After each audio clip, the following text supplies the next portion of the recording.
Hey class, John Moore talking to you about introduction to industrial hygiene. And one of the things I mentioned before in an email was that we were going to talk about apps. So I have here my smartphone and I want to go over some great apps that you can use in your safety and health career, things that you can use on the job, and then other things that we'll discuss a little further on in our semester. So here's my phone. Let's go through some apps. Okay, so let's talk about apps. Here on my phone, I have industrial hygiene. This is kind of where I've gotten some of my apps over the years stored. So if we click on this icon, it shows you that I have my professional safety journal. Not even sure if that's still up. The emergency response guide for 2020. They update this every 4 years. So every 4 years I get a upgrade. And then I have the IH calculator from AIHA. Safety data sheet mobile. This allows me to look up safety data sheets for different chemicals and products. Sound level meter, and we'll go over the different one that I like better than this one. And then the heat stress from OSHA, they have an app.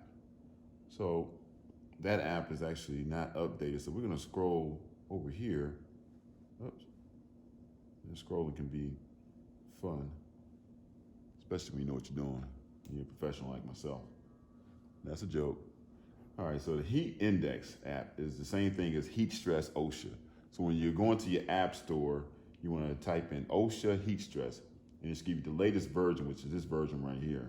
So if we click on this, we see this is OSHA and NIOSH's version. Currently it's 65 degrees outside, minimal risk for heat stress, okay? Now if it goes up, it goes to low risk, moderate, high, and extreme risk. So these are the things that are calculating from the temperature to humidity. Now with heat stress, there's other things that we have to factor into: what the person's doing, what type of condition they're in, clothing that they're wearing. But this is a great way to at least, at the minimum, have an understanding of what the temperature is doing and how it's impacting that employee. Now, if you remember, we've also talked about symptoms of different heat disorders. So we got heat stroke, heat exhaustion. So it's going to go over those same things that we've talked about in previous chapters. And then also something that's important is first aid. So if they have a heat stroke, how do you administer first aid? Heat exhaustion. Now, I'm not stingy about this information. Typically, I'll give this to supervisors, employees that are in those high-risk occupations so they can actually access these apps as well and use them in the field. So that is heat stress, and it has some more information probably about OSHA, more tips, risk factors, and such. So great things to actually look at about heat stress. All right, so the next one I want to look at is a real popular one, and that's going to be the NIOSH sound level meter. Now what makes this really great, because there's other sound level meters on the market, and all the stuff that I'm showing you is free. But NIOSH developed a microphone app where they use the microphone on your smartphone as a sound level meter. So if you notice here, as I'm talking into the microphone, the decibels are going up. Now this is great for doing sound level meter surveys when you don't have to have a calibrated instrument. Now, if you're going to be going into court or you need to, have some type of OSHA compliance, you definitely want something that's calibrated. But this is great for just doing a walkthrough survey, saying, okay, do we really need to do, noise measurements in this area? This will kind of show you at least from an uncalibrated instrument that you can really do that. Now I say uncalibrated, but they've actually done studies to show comparative, next to a calibrated sound level meter and this, what the range is. And it's actually pretty close. The next app I want to show you is going to be Wiser. So what Wiser does is it actually looks at chemicals. So if you type in the substance, I've already done a couple of searches here. We'll go to chlorine. So by typing in chlorine, you get a lot of information, from what the chemical is, how to identify it.